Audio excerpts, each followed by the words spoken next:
السلام علیکم ورحمۃ اللہ وبرکاتہ۔ الحمد للہ رب العالمین والصلاة والسلام علی رسولہ الکریم وعلی آلہ وصحبہ ومن سار علی نہجہ الی یوم الدین وسلم تسلیما کثیرا، اما بعد۔ اللہ کے فضل و توفیق سے آج کتاب الصلاۃ کا ہم نماز کا مصنون طریقہ لیں گے۔ اس سے پہلے سابقہ درس میں ہم نے نماز سے متعلقہ جو اس کی شروط ہیں اس کا ذکر کیا تھا کہ نماز کی 9 شرطیں ہیں کہ نمازی کا مسلمان ہونا، صحیح العقیدہ ہونا، مشرک یا کافر نہ ہونا، عقل مند ہونا کہ اس کے ہوش و حواس بھی قائم ہو اور عقل مند بھی ہو، یعنی بے عقل یا پاگل نہ ہو۔ اگر بچہ ہے تو اس عمر میں ہو کہ جس میں اس کو سمجھداری ہو، تمیز ہو، اور اسی طرح طہارت کا ہونا کہ جس میں وضو، غسل اور تیمم ہے، اور اس کے علاوہ جسم کی، کپڑوں کی اور جس جگہ پر نماز پڑھی جاتی ہے اس کا پاک ہونا، سطر کا ڈھانپنا، نماز کے وقت کا داخل ہونا، اور 8ویں شرط کہ قبلہ رخ ہو کر نماز پڑھنا، اور 9ویں شرط جو ہے وہ نیت ہونا، اور ان کی تفصیلات ہم نے ذکر کی تھی سابقہ درس میں۔ تو اس کے بعد نماز کا مصنون طریقہ لیتے ہیں مسئلہ نمبر 111 سے۔ تو یہاں پر نبی کریم صلی اللہ علیہ وسلم کا فرمان ہمارے سامنے ہے، صلو کما رأیتمونی اصلی، اسی طرح سے نماز پڑھو جس طرح تم مجھے نماز پڑھتے دیکھتے ہو۔ مذکورہ حدیث میں اس بات کی تاکید ہے کہ نماز نبی کریم صلی اللہ علیہ وسلم کے طریقہ کے مطابق ہونی چاہیے، ورنہ نماز نہیں ہوگی۔ یعنی ویسے تو ہر عبادت ہی ضروری ہے کہ رسول کریم علیہ السلام کے طریقے کے مطابق ہو، کیونکہ جب تک آپ کا طریقہ نہیں اس وقت تک وہ عبادت قابل قبول نہیں۔ لیکن وہ نماز جو ہمیں ہر روز 5 مرتبہ ادا کرنا ہوتی ہے، اس کے لیے ہمیں اور بھی اشد ترین ضرورت ہے اس کو سیکھنے کی، سمجھنے کی، جاننے کی کہ نبی کریم علیہ السلام کا طریقہ کیا ہے۔ صحیح بخاری اور مسلم کی حدیث میں ہے کہ رسول کریم صلی اللہ علیہ وسلم مسجد میں تشریف فرما تھے، تو ایک آدمی آیا اور آ کے جلدی جلدی نماز پڑھ کے جانے لگا، جس طرح کہ ہمارے بہت سے لوگوں کا حال ہوتا ہے۔ تو آپ نے اس کو فرمایا، ارجع فصلی فإنک لم تصلی، کہ لوٹ کے نماز پڑھو، تو نے نماز نہیں پڑھی۔ غور کرنے کی بات یہاں پر یہ ہے کہ آپ صلی اللہ علیہ وسلم نے اس آدمی کے ان حرکات کو، اٹھنے بیٹھنے کو، رکوع سجدہ کرنے کو نماز کا نام نہیں دیا۔ آپ نے فرمایا کہ تم نے نماز پڑھی ہی نہیں ہے، یہ نہیں فرمایا کہ تمہاری نماز صحیح نہیں ہے، مکمل نہیں ہے، بلکہ فرمایا تم نے نماز پڑھی ہی نہیں ہے، یہ نماز ہی نہیں ہے جو تم نے کیا ہے۔ اس سے کیا پتہ چلتا ہے کہ ہمارے بہت سے لوگوں کا جو حال ہے نمازوں کا، وہ اسی طرح کا، وہ نمازیں نہیں، وہ صرف ان کا کوئی ایکسرسائز کا پروگرام ہے، وہ نماز نہیں ہے۔ اور یہ بات میری نہیں، یہ فیصلہ رسول کریم صلی اللہ علیہ وسلم کا ہے۔ حتیٰ کہ اس شخص نے 3 مرتبہ ایسے ہی کیا، اور تینوں مرتبہ آپ اس کو بار بار کہتے رہے، فرماتے رہے کہ تم نے نماز نہیں پڑھی، لوٹ کے نماز پڑھو۔ تو آج کے دور کا کوئی اس طرح کا شخص ہوتا تو کہتا کہ ہمیں تو یہی نماز آتی ہے اور ہم ایسے ہی پڑھتے ہیں، ہمارے مسلک میں ایسے پڑھی جاتی ہے۔ لیکن چونکہ صحابہ اکرام حق کے متلاشی ہوتے تھے، اگر غلطی ہو بھی جاتی تب بھی اس غلطی کی اصلاح کرتے۔ تو رسول کریم صلی اللہ علیہ وسلم سے وہ صحابی کہتا ہے کہ والذی بعثک بالحق لا احسن غیر ھذہ، کہ جس اللہ کی ذات نے آپ کو دین حق دے کر بھیجا ہے، اس کی قسم مجھے اسی طرح نماز پڑھنا آتی ہے، فعلمنی، مجھے نماز کا طریقہ سکھائیے۔ ہاں، یہ ہے جو حق کو جاننے کا، حق کو پانے کا طریقہ ہے۔ تو چنانچہ آپ نے پھر اس کو نماز کا شروع سے آخر تک طریقہ سکھایا۔ تو جس سے پتہ چلتا ہے اس حدیث کو ہم نے اس لیے ذکر کیا ہے تاکہ ہمیں اندازہ ہو کہ نماز اپنی منمانی سے نہیں پڑھی جاتی، نماز لوگوں کو دیکھ دکھا کر نہیں پڑھی جاتی، اور نماز کے لیے وہی طریقہ ہونا چاہیے جو نبی کریم علیہ السلام کا ہے، تبھی وہ نماز قرار پائے گی، نماز سمجھی جائے گی اور اللہ کے ہاں قبول بھی ہوگی۔ اور ہمارے بہت سے لوگوں کا حال کہ سنت نبوی سے طریقہ معلوم کرنے کے بجائے اپنے بڑوں کو دیکھتے ہیں کہ کس طرح نماز پڑھتے ہیں، بستی محلے کے لوگوں کو دیکھتے ہیں کہ وہ کیسے نماز پڑھتے تھے، تو جیسے لوگوں کو نماز پڑھتے دیکھا، جیسے باپ دادا کو نماز پڑھتے دیکھا ویسے ہی پڑھ لی۔ کچھ پتہ نہیں کہ سنت کیا ہے، اور کچھ دوسرے کہ جنہوں نے اپنے اپنے خاص مسلک بنا رکھے ہیں کہ ہم فلاں مسلک کے لوگ ہیں، ہمارے ہاں نماز ایسے ہوتی ہے۔ میں چاہتا ہوں کہ تھوڑا سا اس بات پر غور کیا جائے۔ ہمارے ہاں ایک مسلک نہیں، طرح طرح کے مسلک ہیں، 10 مسلک ہیں بلکہ، اور ہر مسلک کی نماز کا طریقہ مختلف ہے۔ کیا یہ سارے طریقے اللہ کے نبی صلی اللہ علیہ وسلم کے ہیں کیا؟ کبھی اس بات پر غور کرنے کی، سوچنے کی ضرورت محسوس نہیں ہوئی؟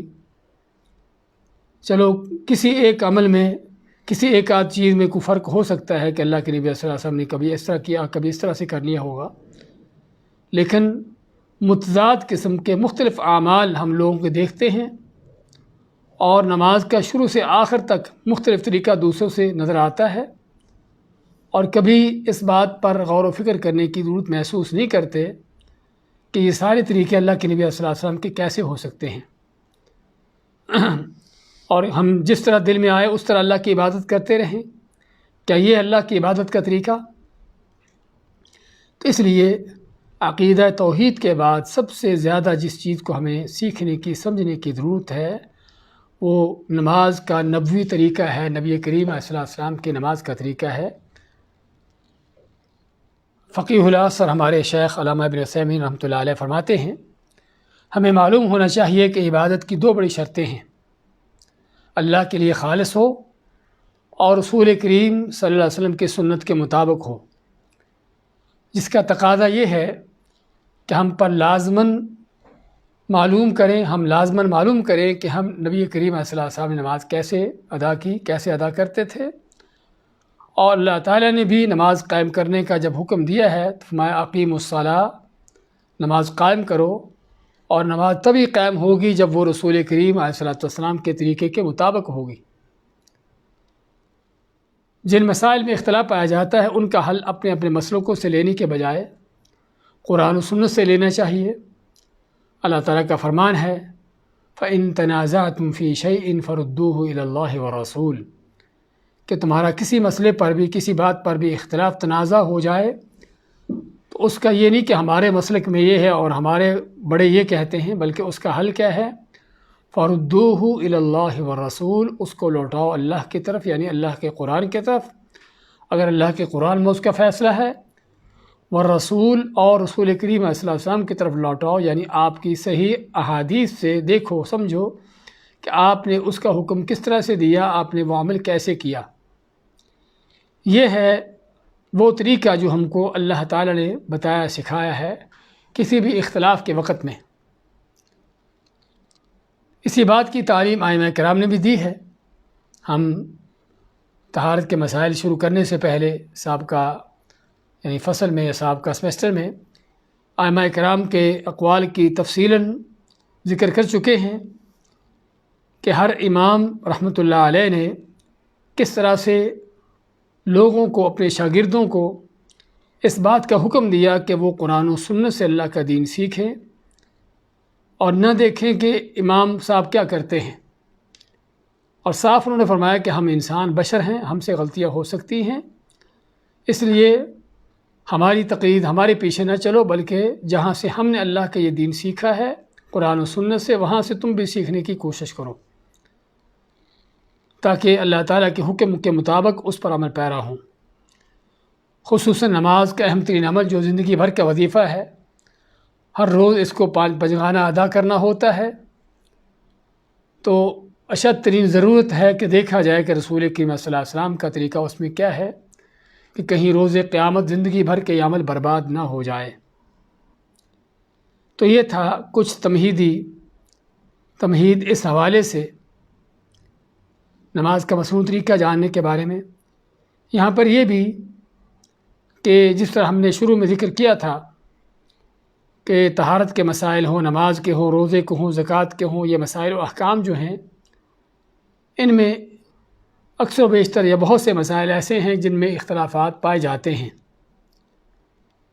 تو ان اختلافات میں ایک تو ہمارا طریقہ یہ ہونا چاہیے کہ قرآن و سنت سے اس کا حل دیکھیں۔ دوسری چیز یہ ہے کہ یہ اختلافات جو علماء کے ائمہ کرام کے اجتہادی اختلافات ہیں،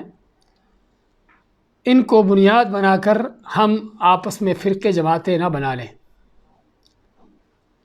اور ان میں ہمارے ہاں تشدد نہیں ہونا چاہیے، سختی نہیں ہونی چاہیے۔ سختی نہ ہونے کا معنی کہ یہ نہیں کہ کسی شخص کو دیکھا کہ وہ میرے طرح نماز نہیں پڑھ رہا، اس کی نماز کا طریقہ کچھ مختلف ہے۔ اگر آپ سمجھتے ہیں کہ آپ ہی کی نماز سنت کے مطابق ہے، اور واقعی سمجھ نہیں، صرف آپ دیکھتے ہیں کہ آپ جو کر رہے ہیں صحیح احادیث میں اللہ کے نبی صلی اللہ علیہ وسلم کا طریقہ یہی ہے، آپ کو اس بات کا یقین ہے اور آپ اس بات کو اچھی طرح جان چکے ہیں، سیکھ چکے ہیں، پڑھ چکے ہیں، تو کسی کو دیکھتے ہو کہ اس کے خلاف کام کر رہا ہے، تو اصل تو جو کرنے کی چیز ہے اس کو سمجھانا، بتانا ہے صحیح حدیث کی روشنی میں، یا قرآن کی اگر آیت ہے تو اس کے مطابق کہ اللہ کے نبی صلی اللہ علیہ وسلم نے یہ کام اس طرح سے کیا ہے جس طرح کہ فلاں فلاں صحیح حدیث میں ہے۔ اگر وہ آپ کی بات مان لیتا ہے اور اسی طریقے کو اختیار کر لیتا ہو تو اچھی بات ہے۔ اگر وہ سمجھتا ہے کہ میں جو کر رہا ہوں یہ زیادہ صحیح ہے، تو ہمیں ان مسائل میں تشدد اختیار کرنے کی اجازت نہیں ہے کہ ہم ان مسائل کی بنیاد پر دوستیاں دشمنیاں قائم کر لیں اور فرقے جماعتیں کھڑی کر لیں۔ اور یہ بھی تمہیدی کلمات میں اس لیے کہہ رہا ہوں کیونکہ جس نماز کا طریقہ ہم پڑھنے جا رہے ہیں، اسی نماز کے حوالے سے آپ ایک مسجد میں داخل ہوں گے، مسجد میں سب سے اہم جس بات پر لوگوں کو تنبیہ کی جاتی ہے وہ چند ایک مسائل۔ کسی مسجد میں یہاں پر رفع دین کرنا منع ہے،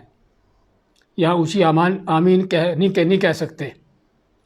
یہاں ایسا نہیں کر سکتے، حالانکہ یہ مسائل اجتہادی مسائل ہیں، اور یعنی کہ جن کو کہتے ہیں اسلام کے فرعی مسائل ہیں، کوئی اسلام کی بنیادی ایسی عقائد و مسائل نہیں کہ جن پر کفر و ایمان کا فیصلہ ہو۔ دوسری مسجد میں جاتے ہیں، وہاں پر بڑے بڑے پوسٹر، بڑے بڑے عبارتیں اور بڑی تحریرات کس کی؟ انہی مسائل کے برخلاف۔ تو جیسے کہ امت کا سب سے بڑا مسئلہ یہی رہ گیا ہے کہ آمین امام کے پیچھے اونچی کہنا ہے کہ آہستہ کہنا ہے، رفع دین کرنی ہے یا نہیں کرنی، فاتحہ پڑھنا ہے یا نہیں پڑھنا امام کے پیچھے، خاص طور پہ کہ جیسے کہ امت کے لیے اور کوئی مسئلہ درپیش نہیں ہے جس کو حل کرنے کی اور جس کے لیے کچھ سوچ فکر کرنے کی ضرورت ہو، بس یہی مسئلے رہ گئے ہیں۔ اور یہ ہے کسی قوم کی بدبختی کا انداز،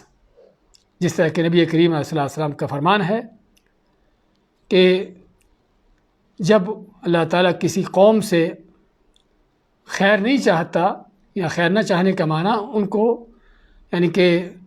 ان کی بے راروی پر چھوڑنا چاہتا ہے، تو ان کے اندر پھر جھگڑے اختلافات پیدا کر دیتا ہے، اور جھگڑے اختلاف بھی کوئی بڑی باتوں پر نہیں، اس طرح کے فرعی مسائل پر۔ تو اس لیے ہمیں ضرورت ہے دین حق کو سیکھنے کی، قرآن و سنت سے دین کو جاننے کی، سمجھنے کی، اور لوگوں کو بھی جو قرآن و سنت سے ہم کو صحیح دلیلوں کے ساتھ معلوم ہوتا ہے اسی کی دعوت دینے کی۔ لیکن اگر کوئی نہیں مانتا تو ہمیں اجازت نہیں کہ ہم اس سے دشمنی، عداوتیں اور مخالفتیں پیدا کر لیں، اس کے خلاف فرقے اور جماعتیں کھڑی کر لیں۔ ہمارے ملکوں میں خاص طور پر ہر فرقے کی الگ الگ مسجد، کیوں ایسے ہے؟ اور بعض اوقات یعنی افسوس کی بات یہ ہے کہ یہ نہیں کہ مسجد کی وہاں پر ضرورت ہے، صرف اور صرف فرقے کو ضرورت ہے۔ ایک ہی گلی کے اندر چند میٹر کے فاصلے پر دو الگ الگ فرقوں کی مسجدیں، اور سبھی اپنے آپ کو مسلمان کہلانے والے، سبھی قرآن و سنت کے اتباع کے دعوے کرنے والے، اور یہ مسجدیں الگ الگ کیوں ہیں؟ اسی وجہ سے ہیں۔ اور یہ ہے اس امت کا عذاب کہ نبی کریم صلی اللہ علیہ وسلم کو جب اللہ تعالیٰ نے بیان فرمایا کہ جس طرح کہ سورۃ الانعام میں ہے کہ اللہ تعالیٰ چاہے تو تمہارے اوپر سے تم کو عذاب نازل کر کے ہلاک کر دے، نیچے سے عذاب نکال دے، آپ صلی اللہ علیہ وسلم اس کی پناہ مانگتے رہے۔ تو آخر میں آپ نے کیا فرمایا؟ بلکہ دوسری حدیث میں کہ اس امت کا جو عذاب ہے وہ آپس کے اختلافات، آپس کے خانہ جنگیاں، یہ ہے اس امت کا جو عذاب ہے۔ تو خیر ضرورت ہے ہم کو ایک ہونے کی، اتحاد پیدا کرنے کی، قرآن و سنت کی طرف رجوع کر کے، اللہ کے اس کے رسول علیہ السلام کی تعلیمات کو لے کر۔ تو چنانچہ ہم نماز کا طریقہ کار انشاءاللہ سیکھیں گے یہاں پر، اور کوشش ہوگی کہ تفصیل سے ہر چیز کو دلیلوں کے ساتھ معلوم کیا جائے، اور اس میں اگر کسی کے پاس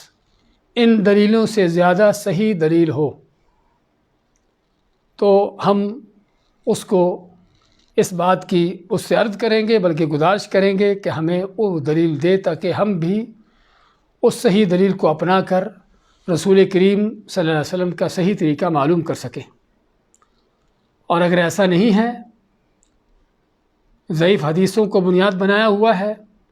یا بعض ایسے مسائل ہیں جو بے بنیاد ہیں، جن کی کوئی دلیل سرے سے نہیں ہے، تو پھر ہماری دعوت ہے کہ آئیے ہم سبھی قرآن و سنت سے نماز کا طریقہ سیکھیں، نبی کے صلی اللہ علیہ وسلم کی صحیح احادیث سے معلوم کرنے کی کوشش کریں کہ آپ کا طریقہ کیا ہوتا تھا۔ چنانچہ نماز کا طریقہ بیان کرتے ہیں۔ مسئلہ نمبر 119 میں نماز تکبیر تحریمہ یعنی اللہ اکبر کہنے سے شروع ہوتی ہے، جو کہ نماز کا رکن ہے، جس کے بغیر نماز شروع ہی نہیں ہوتی۔ یعنی اگر آدمی بغیر تکبیر تحریمہ کہے ایسے ہی کھڑا ہو جائے تو اس کی نماز شروع نہیں ہوئی۔ اور یہ بعض اوقات ہو سکتا ہے کہ آدمی نماز کے دوران مسجد میں آتا ہے اور امام فرض کرو رکوع میں ہے، سجدہ میں ہے کسی جگہ پر، اور آدمی تکبیر تحریمہ کی نیت نہیں کرتا، صرف سجدہ میں جانے کی تکبیر کہتا ہے، یا رکوع میں جانے ہی کی تکبیر کہہ کر نماز شروع کر دیتا ہے، اس نے تکبیر تحریمہ کہی نہیں ہے۔ اس کا معنی کہ اس کی نماز شروع ہی نہیں ہوئی۔ ہاں، تکبیر تحریمہ کہہ دیتا ہے تو اس کو رکوع کی الگ تکبیر کہنے کی ضرورت نہیں ہے، سجدہ کی جانے کے لیے الگ تکبیر کہنے کی ضرورت نہیں اگر امام سجدہ میں ہے تو، لیکن یہ کہ تکبیر تحریمہ کہنا ضروری ہے۔ تو جب تک تکبیر تحریمہ نہیں ہوگی نماز شروع ہی نہیں ہوگی، جس کی دلیل سیدنا نعمان ابن بشیر رضی اللہ عنہ فرماتے ہیں کہ رسول اکرم صلی اللہ علیہ وسلم کان یسوی صفوفنا اذا قمنا الى الصلاة فاذا استوینا کبر، کہ جب ہم نماز کے لیے کھڑے ہوتے تو پہلے آپ ہماری صفیں سیدھی کرتے، اور جب ہماری صفیں سیدھی ہو جاتی تو پھر جو ہے آپ تکبیر کہتے، اللہ اکبر کہتے۔ اس حدیث سے ہم کو ایک بات تو یہ معلوم ہوتی ہے، جس کا ہم پہلے بھی ذکر کر چکے ہیں امام کے اور صف کے مسائل میں، امامت اور صف کے مسائل میں،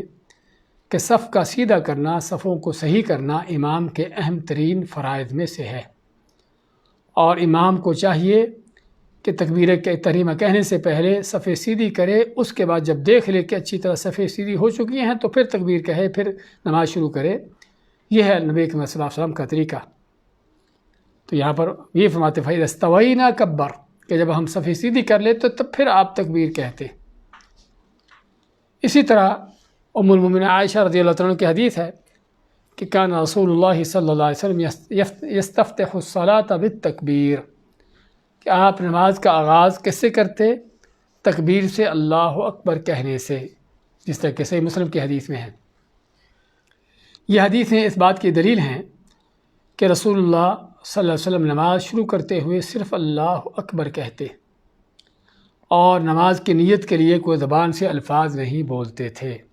جس طرح کہ ہمارے بعض لوگ امام تکبیر کہہ کے نماز شروع کر چکا ہوتا ہے اور ممکن ہے ثنا پڑھ کے فاتحہ بھی شروع کر چکا ہو، اور ان کی ابھی تک نیت ہی چل رہی ہوتی ہے کہ پیچھے اس امام کے فرض نماز اور کیا کچھ ان کے ہاں جو کہا جاتا ہے، جو من گھڑت اور خود ساختہ باتیں ہیں کہ جن کا احادیث سے، اللہ کے نبی صلی اللہ علیہ وسلم کی سنت سے دور کا بھی تعلق نہیں، بلکہ آپ کی سنت کے سراسر خلاف ہیں۔ آپ نے نیت کی، نیت کرنے کا حکم دیا، نہ کہ صرف نماز بلکہ ہر چیز کے لیے، ہر عبادت کے لیے، اور فرما دیا کہ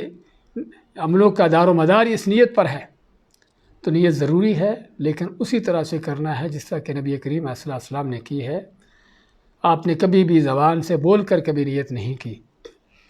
اور اگر کی ہوتی تو جس طرح ہم باقی ہر چیز نماز کے حوالے سے دیکھ رہے ہیں کہ آپ نے فلاں وقت میں کیا پڑھا کیا کہا، تو اس کی بھی ہمیں آپ کو مل جاتے کہ آپ نے نیت کرتے ہوئے کیا الفاظ فرمائے۔ لیکن ہم نیت کے حوالے سے دیکھتے ہیں کہ ہر زبان والا اپنی زبان میں نیت کہہ رہا ہے، اگرچہ اس کی بعض اوقات حجتیں پیش کی جاتی ہیں کہ زبان سے نیت کہنے سے آدمی کی توجہ ذرا زیادہ ہو جاتی ہے، پتہ ہوتا ہے میں کیا کر رہا ہوں۔ ہم کہتے ہیں کہ اگر اس کی ضرورت ہوتی، اگر زبان سے نیت کہنے کے زیادہ فائدے ہوتے تو سب سے پہلے نبی کریم صلی اللہ علیہ وسلم خود یہ کام کرتے اور اپنی امت کو سکھا کے جاتے، اور آپ کو اس بات کا علم ہوتا کہ زبان سے کہنے سے زیادہ فائدہ ہوتا ہے، لیکن نہ آپ نے سکھایا، نہ آپ نے بتایا، نہ آپ نے خود کیا کچھ۔ زبان کی نیت کے حوالے سے کوئی ایسی چیز نہیں آپ نے کی، تو اس کا مطلب کیا ہوا کہ پھر زبان سے نہ نیت کرنے ہی میں خیر ہے، یہی آپ کی سنت ہے، دل سے نیت کرنا ہی اصل نیت ہے۔ 120 نمبر مسئلہ میں تکبیر تحریمہ کے ساتھ ہی رفع الیدین کرتے ہوئے ہاتھ کندھوں یا کانوں کے برابر اٹھانا سنت ہے۔ اللہ اکبر کہتے ہوئے ہاتھ جو ہے اس انداز سے ہاتھوں کی ہتھیلیاں قبلہ کی طرف ہوں اور کندھوں کے برابر ایسے یا کانوں کے برابر تھوڑا اوپر کر لے، یہ ہے جو سنت ہے۔ دلیل کیا ہے؟ سیدنا عبداللہ ابن عمر رضی اللہ عنہ کہتے ہیں کہ میں نے رسول اللہ صلی اللہ علیہ وسلم کو دیکھا کہ جب نماز کے لیے کھڑے ہوتے اپنے دونوں ہاتھ اوپر اٹھاتے حتیٰ کہ کندھوں تک پہنچ جاتے، یعنی کندھوں کے برابر ہوتے ایسے۔ یہ صحیح بخاری مسلم کی حدیث ہے۔ اور اسی طرح مالک بن حویرث رضی اللہ تعالیٰ کی حدیث میں ہے کہ رسول اللہ صلی اللہ علیہ وسلم تکبیر تحریمہ کہتے ہوئے کانوں کے برابر ہاتھ اٹھاتے، یعنی عبداللہ بن عمر کی حدیث میں کندھوں کے برابر ہے اور مالک بن حویرث کی حدیث میں کانوں کے برابر ہے، اور اس طرح رکوع کرتے اور رکوع سے اٹھتے ہوئے بھی ایسا ہی کرتے جس طرح کہ صحیح مسلم میں ہے، یعنی رکوع کرتے ہوئے بھی رفع الیدین کرتے اور رکوع سے اٹھتے ہوئے بھی اس طرح رفع الیدین کرتے۔ اور یہی آپ کا طریقہ وائل بن حجر رضی اللہ عنہ کے ان کی حدیث میں ہے، اور بھی کئی ایک احادیث ہیں۔ چونکہ یہاں پر ہم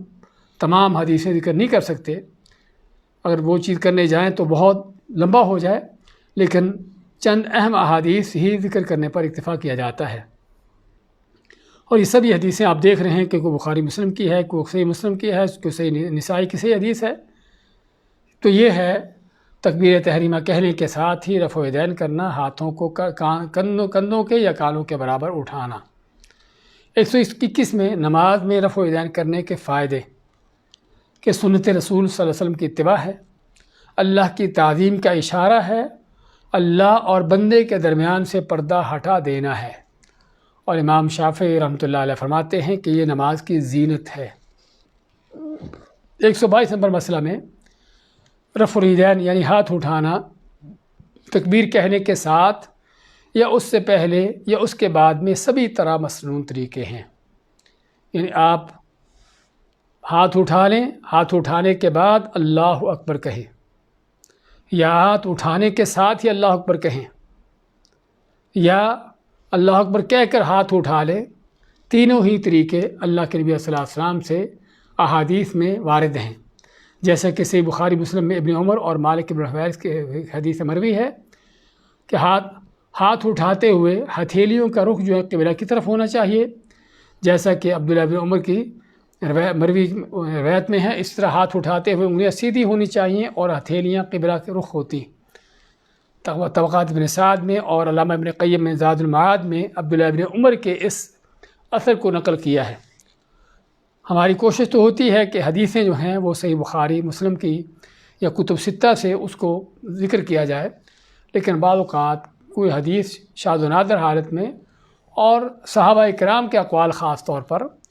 وہ ان کتب کے اندر نہیں ہوتے، تو پھر اور جو اس زمانے کی کتابیں ہیں، طبقات ابن سعد، محمد بن سعد، یہ اس زمانے کے ہیں جو 230 ہجری میں تقریباً فوت ہوئے ہیں، یعنی جب کہ محدثین کا کتب ستہ کے جو محدثین ہیں ان کا زمانہ ہے، امام بخاری سے بلکہ پہلے فوت ہوتے ہیں، تو انہوں نے عبداللہ بن عمر کے اس اثر کو نقل کیا ہے۔ 123 نمبر مسئلہ میں تکبیر تحریمہ کے وقت دونوں ہاتھوں سے کانوں کو چھونا یا پکڑنا سنت سے ثابت نہیں ہے۔ اسی طرح ہاتھ سینے تک اٹھانا بھی سنت کے خلاف ہے، ہم کوشش کریں کہ بعد وہ بھی چیزیں ذکر کرتے چلے جائیں کہ جو ہمارے ہاں سنت کے خلاف کام ہوتے ہیں۔ ہمارے بہت سے لوگوں کو دیکھا جاتا ہے کہ ہاتھ اٹھاتے ہوئے ایسے کانوں کو ٹچ کرتے ہیں یا ایسے کانوں کو پکڑ لیتے ہیں، اور اسی طرح رفع دین کرتے ہوئے ایسے ہاتھ اٹھائے سینے کے برابر ہی اور باندھ لیے، تو یہ بھی اللہ کے نبی صلی اللہ علیہ وسلم کا طریقہ نہیں ہے۔ آپ کا طریقہ ہاتھوں کو کندھوں کے برابر یا کانوں کے برابر اٹھانا ہے، اور کانوں کو چھونا نہیں، کانوں کو پکڑنا نہیں ہے۔ 124 نمبر مسئلہ میں قیام میں، یعنی نماز میں قیام کرتے ہوئے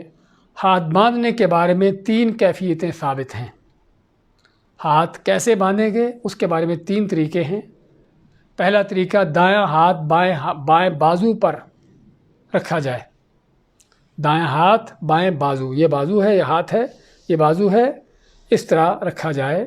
جس طرح کہ سہل بن سعد کی صحیح بخاری میں حدیث ہے کہ دایاں ہاتھ بائیں بازو پر۔ اور دوسرا طریقہ، دایاں ہاتھ بائیں ہاتھ کی کلائی پر۔ یہ ہاتھ ہے اور یہ کلائی ہے، کلائی سے مراد یہاں پر آپ گھڑی وغیرہ باندھتے ہیں جس کو گٹ بھی کہتے ہیں ہمارے ہاں، تو دایاں ہاتھ بائیں ہاتھ کی کلائی پر، جیسا کہ صحیح مسلم میں وائل ابن حجر کی حدیث ہے۔ تیسرا طریقہ، دایاں ہاتھ بائیں ہاتھ کی ہتھیلی پر، ایسے دایاں ہاتھ بائیں ہاتھ پر بجائے کلائی کے ہاتھ پر، جیسے کہ سنن نسائی کی صحیح حدیث ہے، وائل ابن حجر سے مروی ہے۔ تو یہ 3 طریقے صحیح احادیث سے ثابت ہیں کہ ہاتھ کو ہاتھ کے اوپر رکھ لیں،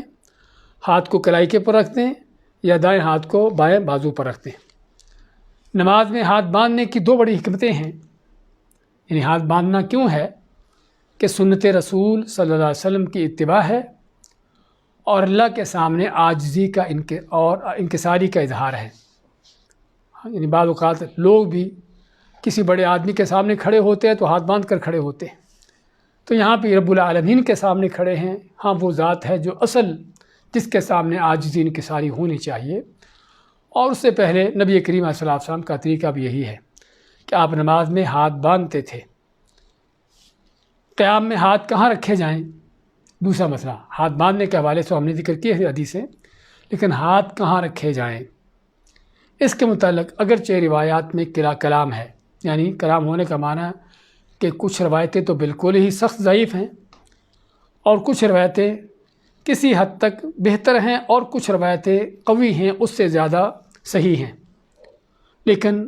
علماء نے یعنی کہ کچھ نہ کچھ ان کا ہر روایت کے اندر کوئی کلام ہے، لیکن صحیح ترین حدیث اس موضوع پر سیدنا وائل ابن حجر کی ہے۔ فرماتے ہیں صلیت مع رسول اللہ صلی اللہ علیہ وسلم، کہ میں نے رسول کریم صلی اللہ علیہ وسلم کے ساتھ نماز پڑھی، فوضع يده اليمنى على يده اليسرى على صدره، کہ فرماتے ہیں وائل ابن حجر، اور وائل ابن حجر رضی اللہ تعالیٰ عنہ وہ صحابی ہیں کہ جو آپ کے پاس آپ کی زندگی کے آخری ایام میں آتے ہیں۔ اور میں اس لیے ذکر کر رہا ہوں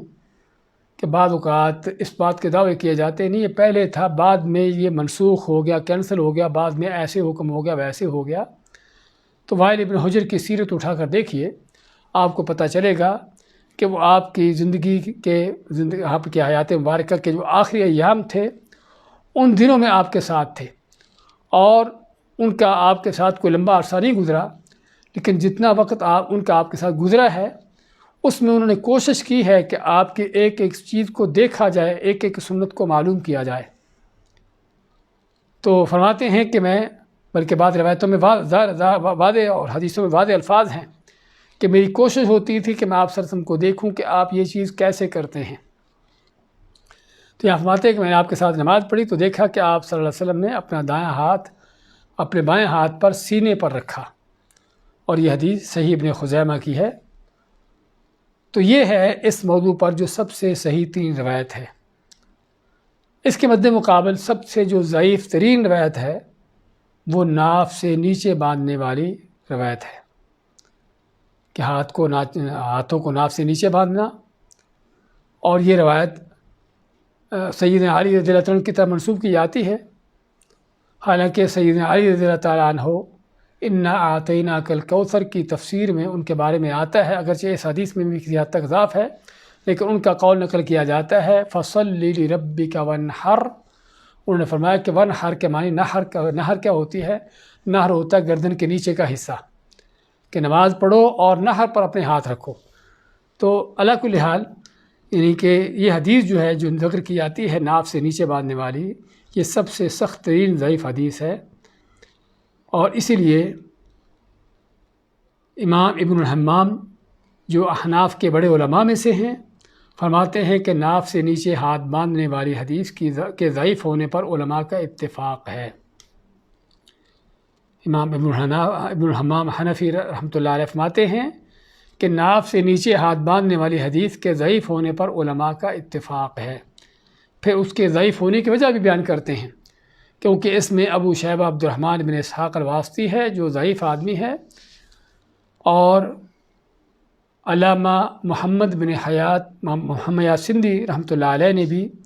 اسی چیز کو نقل کیا ہے، جس کا آگے حوالہ دیا گیا ہے حاشیۃ السندھی علی ابن ماجہ، تو انہوں نے بھی اسی چیز کو نقل کیا ہے۔ جبکہ قیام میں ہاتھ کھلے چھوڑنا سنت کے خلاف ہے۔ ہم دیکھتے ہیں کہ لوگوں کے نماز میں ہاتھ باندھنے کے مختلف جگہ ہیں، مختلف ان کے انداز ہیں، اور یہ انداز یہاں سے شروع ہوتے ہیں گردن کے نیچے سے، تھوڑا اور نیچے آگے، تھوڑا اور نیچے آگے، تھوڑا بائیں طرف چلے گئے، اور نیچے جاتے جاتے ناف سے نیچے جا کے ہاتھ کھلے چھوڑ دیے جاتے ہیں، اٹینشن کھڑے ہو جاتے ہیں۔ اور اگر کوئی کیفیت ابھی تک دیکھنے کو نہیں ملی تو پیچھے ہاتھ باندھنے والی نہیں ملی، شاید وہ بھی کہیں پر ہو یا شروع ہو جائے کبھی۔ تو علی کل حال یہاں بھی ہم چاہتے ہیں کہ کبھی غور کیا جائے کہ اللہ کے نبی صلی اللہ علیہ وسلم کے سارے یہ طریقے ہیں۔ تو یعنی کہ جہاں تک ہاتھ باندھنے کے بارے میں، اب اس میں تو کوئی نہ کوئی حدیث، کوئی صحیح ہے، کوئی ضعیف ہے، کوئی اس طرح کی ہیں، لیکن جہاں اب تک ہاتھ چھوڑنے کے بات ہے تو ہاتھ چھوڑنے کے بارے میں اللہ کے نبی صلی اللہ علیہ وسلم سے کوئی حدیث نہیں ہے، بالکل سنت کے سراسر خلاف کام ہے۔ 126 نمبر مسئلے میں ہاتھ باندھ لیا آپ نے، کہاں باندھنے اور کس طرح باندھنے ہیں یہ بھی سیکھ لیا ہم نے۔ اس کے بعد کیا ہے؟ اس کے بعد ہم نے ثنا پڑھنی ہے۔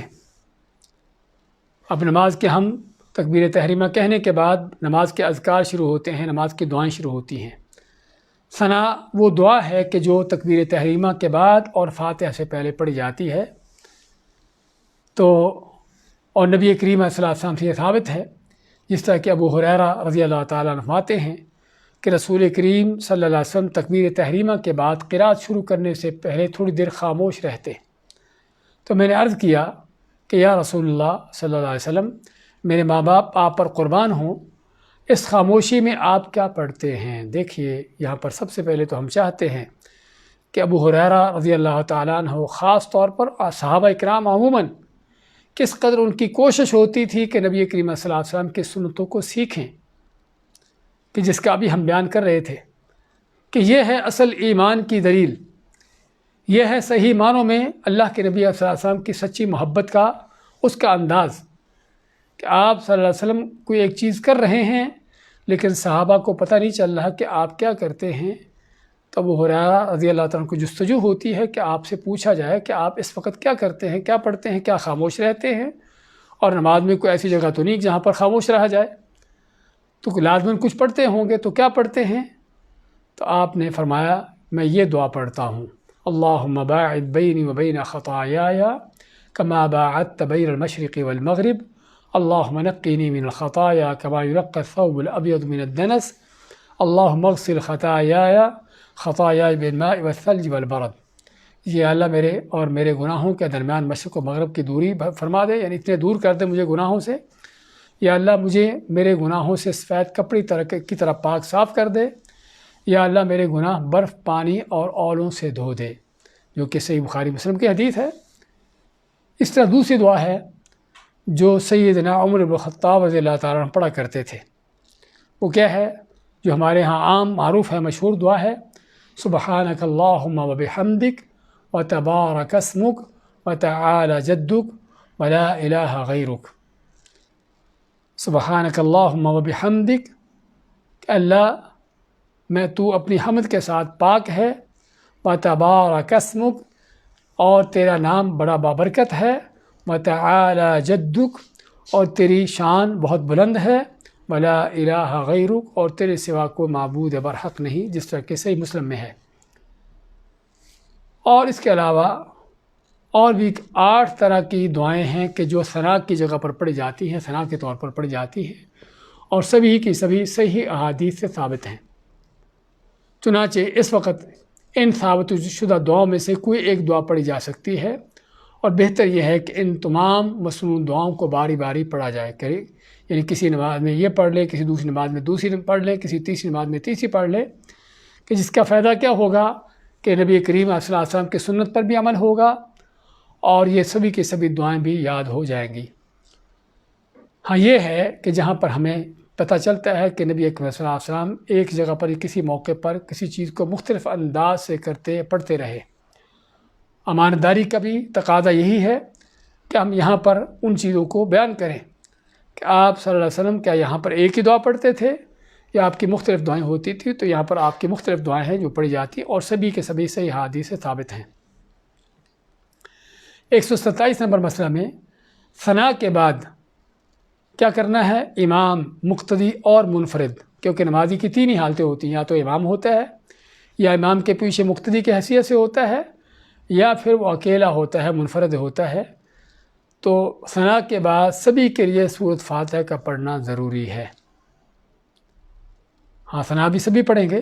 لیکن فاتحہ کے حوالے سے اس کی تاکید تھوڑی سی اس لیے کی کیونکہ اس کو پڑھنے کی بہت اہمیت ہے، اس کی پڑھنے کی بہت تاکید کی گئی ہے، حتیٰ کہ بعض علماء کے نزدیک فاتحہ کا پڑھنا نماز کا رکن ہے، بہت سے علماء کے نزدیک فرض ہے، اور دلیلیں بھی اسی پر ہیں، جس طرح کہ سیدنا ابو ہریرہ رضی اللہ تعالیٰ کی روایت ہے کہ رسول کریم علیہ السلام نے فرمایا: من صلی صلاة لم يقرأ فيها بأم القرآن فهي خداج ثلاثا غیر تمام۔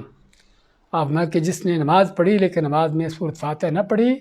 تو اس کی نماز جو ہے ناقص ہے۔ آپ نے 3 بار فرمایا کہ ناقص ہے، ناقص ہے، یعنی ناقص ہونے کا معنی کہ مکمل نہیں ہے۔ اور اسی طرح ابو ہریرہ رضی اللہ عنہ سے جب انہوں نے یہ حدیث روایت کی تو ان سے پوچھا کسی نے: انا نکون وراء الامام، کہ ہم امام کے پیچھے ہوتے ہیں؟ امام کے پیچھے ہونے کا معنی کہ امام اونچی آواز سے قرات کر رہا ہوتا ہے اور ممکن ہے کہ ہمیں اس کے پیچھے فاتحہ پڑھنے کا موقع نہ ملے۔ تو ابو ہریرہ کیا فرماتے ہیں رضی اللہ تعالیٰ عنہ؟ اقرا بہا فی نفسک، کہ اور کچھ نہیں تو کم از کم اس کو دل میں ہی پڑھ لو، پڑھو صحیح، یعنی چھوڑنا جائز نہیں ہے۔ تو یہ صحیح مسلم کی حدیث میں ہے۔ اسی طرح سیدنا عبادہ بن الصامت رضی اللہ تعالیٰ عنہ سے روایت ہے کہ آپ نے فرمایا کہ لا صلاۃ لمن لم یقرأ بفاتحۃ الکتاب، کہ جس شخص نے فاتحہ نہ پڑھی اس کی نماز ہی نہیں ہے، لا صلاۃ۔ اور قرآن و حدیث کے جو قاعدہ کلیے ہیں وہ یہ ہے کہ اگر کسی چیز کی نفی کی جاتی ہے تو اصل یہ ہے کہ اس چیز کی وجود کی نفی ہے کہ وہ چیز ہے ہی نہیں، کہ وہ چیز ہے ہی نہیں، اصل اس چیز کی نفی ہے۔ تو یہاں پر بھی جب آپ میں کہ لا صلاۃ، کہ نماز نہیں، یعنی نماز ہے ہی نہیں، نماز ہوگی ہی نہیں جب تک فاتحہ نہیں پڑھی جائے گی۔ ہم اذان کے لیے تھوڑا رکتے ہیں، اذان کا جواب بھی دیتے ہیں۔ اللہ اکبر، اللہ اکبر، اللہ اکبر، اللہ اکبر، اشہد ان لا الہ الا اللہ۔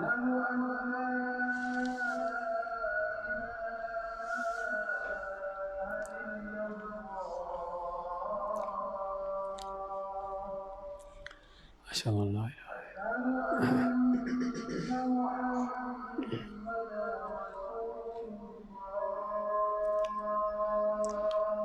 اشہد ان محمد رسول اللہ،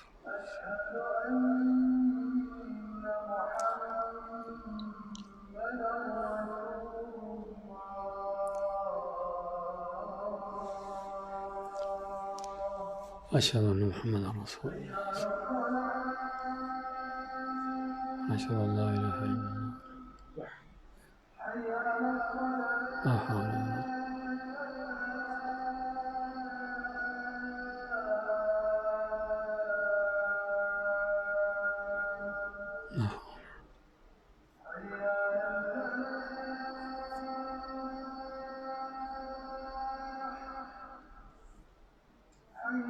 قوة الا باللہ۔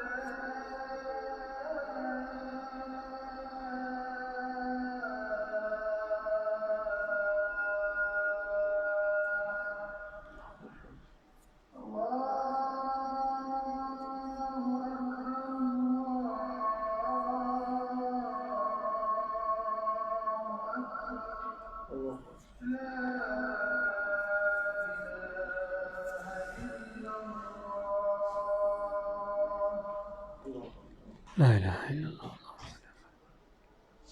اللهم رب هذا مقام محمود الذي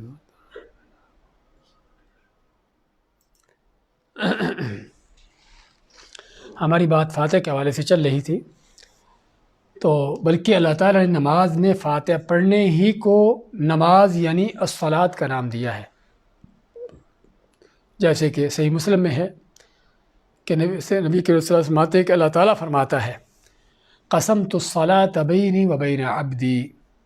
کہ میں نے نماز کو اپنے اور اپنے بندے کے درمیان تقسیم کر لیا ہے، بین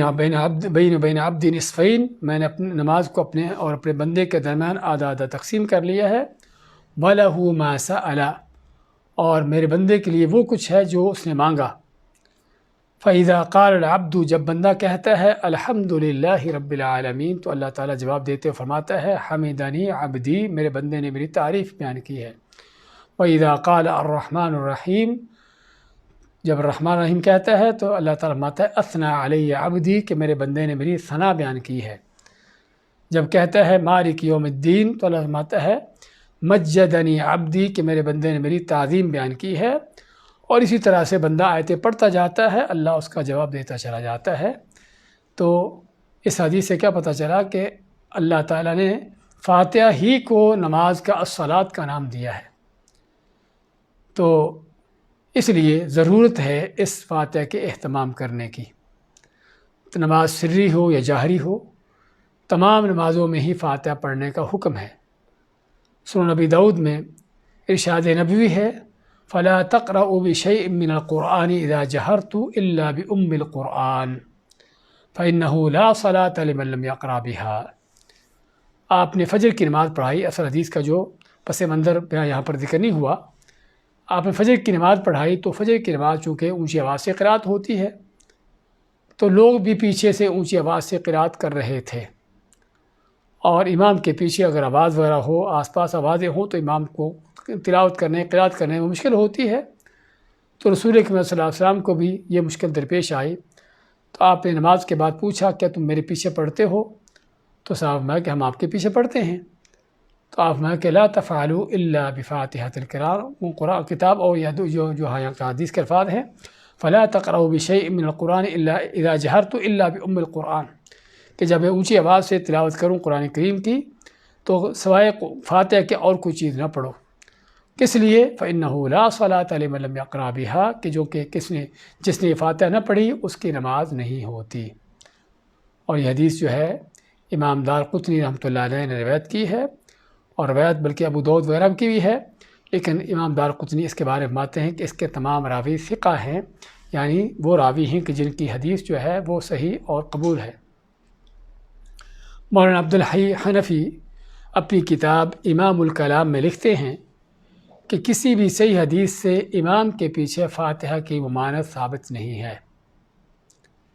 یعنی کہ ہم نے کوشش کی ہے ان مسائل کو انہی علماء سے نقل کرنے کی کہ جس مسلک کے بارے میں کہا جاتا ہے کہ فاتحہ پڑھنے سے نماز باطل ہو جاتی ہے، فاتحہ پڑھنے والے کے منہ میں آگ ڈالی جاتی ہے، انہی کے ائمہ کرام نے، انہی کے بڑے علماء کا کیا فرمان ہے، ہم قرآن و سنت کی دلیلوں کے ساتھ ساتھ انہی کی بات اس لیے لاتے ہیں تاکہ پتہ چلے کہ علماء کیا کہتے ہیں اور جاہل ملا کیا کہتے ہیں۔ تو اس سے معلوم ہوا کہ اللہ کے فضل و توفیق سے اس مسئلے پر، اس طرح کے مسائل پر قرآن و سنت سے علماء کا کوئی اختلاف نہیں ہے۔ اگر اختلاف ہے تو جاہلوں کا اختلاف ہے، جاہل ملاؤں کا، جن بیچاروں کو کوئی علم نہیں ہوتا۔ تو چنانچہ اس لیے ان کے مولانا عبدالحی حنفی رحمۃ اللہ علیہ، ان کی کتاب ہے امام الکلام، جس میں انہوں نے فاتحہ کے حوالے سے تفصیل بحث کی ہے، فرماتے ہیں کہ کسی بھی صحیح حدیث سے امام کے پیچھے فاتحہ کی ممانعت ثابت نہیں ہے، اور اس سلسلہ میں جو نقل کیا جاتا ہے وہ صحیح نہیں ہے۔ یہ امام عبدالحی حنفی رحمۃ اللہ علیہ کا ان کا فرمان ہے کہ جو کہا جاتا ہے اس کے بارے میں وہ صحیح نہیں ہے۔ صحیح یہ ہے کہ سری نمازوں میں اور جہری کے سکتات میں، سکتات سے ہماری جہری نماز کے آیتوں کے اندر جو امام ٹھہرتا ہے، مقتدی کو امام کے پیچھے سورۃ فاتحہ پڑھنا چاہیے، اور صحابہ کرام، تابعین، جمہور علماء کا بھی یہی مسلک رہا ہے۔ تو آج اسی پر اکتفا کرتے ہیں۔ تو ہم چاہیں گے کہ نماز کے ان مسائل کو اچھی طرح سیکھا سمجھا جائے، خصوصاً نماز کا طریقہ کار ہم بیان کر رہے ہیں، تاکہ جو ہے اچھی طرح اس کو سیکھ سمجھ کر اپنی نمازوں کی بھی اصلاح کریں اور دوسرے لوگوں کو بھی نبی اکرم صلی اللہ علیہ وسلم کی جو سنت نماز ہے اس کا طریقہ سکھا سکیں۔ بارک اللہ فیکم وجزاکم اللہ خیر وصلی اللہ وسلم علی نبینا محمد۔ شیخ کچھ سوالات ہیں تفصیلی طور پہ آپ جلدی۔ ٹھیک ہے۔ پہلا سوال یہ ہے کہ نماز میں رکوع سے پہلے یا رکوع کے بعد میں رفع دین کرنا ضروری ہے، اور دوسرا سوال یہ ہے کہ لڑکیوں کی ایک سوال رکھیے۔ پہلا سوال یہ آیا ہے کہ نماز میں رکوع سے پہلے رکوع کے بعد رفع دین کرنا ضروری ہے۔ دیکھیے، نماز کے ہم پہلے بیان کر چکے ہیں کہ کچھ ارکان فرائض ہیں، کچھ واجبات ہیں، کچھ سنتیں ہیں۔ تو رفع دین کے حوالے سے علماء کا جو کہنا ہے کہ وہ یہی ہے کہ اس کو سنت قرار دیا ہے، اگرچہ اصل یہ ہے کہ ایک مسلمان ان چیزوں کو کرتے ہوئے یہ نہ دیکھے کہ فرض ہے یا سنت ہے یا کیا ہے، یہ دیکھے کہ نبی کریم صلی اللہ علیہ وسلم نے کی ہے اور مجھے کرنا ہے۔ لیکن بعض اوقات ان چیزوں کو جاننا اس لیے ضروری ہوتا ہے پتہ ہو کہ میں نے جو کام کیا ہے یا چھوڑا ہے اس سے نماز ہوگی یا نہیں ہوگی۔ تو اللہ کل رفع دین کو علماء نے سنت قرار دیا ہے اور اللہ کے نبی صلی اللہ علیہ وسلم کا طریقہ ہے۔ جی ہاں، لڑکا اور لڑکی کی نماز کیا مختلف ہے؟ آگے انشاءاللہ آئے گا کہ خواتین کی نماز کیسے ہے، اسی نماز کا طریقہ بیان کرنے کے بعد انشاءاللہ ہم اس کو ذکر کریں گے، وہاں تفصیل بیان ہوگا۔ اگر کوئی شخص نماز کے دوران بیچ میں آ جائے، یعنی نماز کے دوران آ جائے، تو کیا اس کو تکبیر تحریمہ کے لیے ہاتھ اٹھانا ہے؟ جی ہاں، نماز کے دوران تکبیر یعنی کہ اگر آتے ہیں امام فرض کرو رکوع میں ہے یا کہیں پر بھی ہے،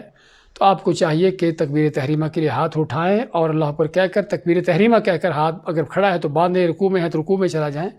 یعنی آپ کو صرف تکبیر تحریمہ کہنے کی ضرورت ہے، دوسری رکوع کو جانے کی، سجدہ کو جانے کی تکبیر کہنے کی ضرورت نہیں ہے۔ بارک اللہ فیک۔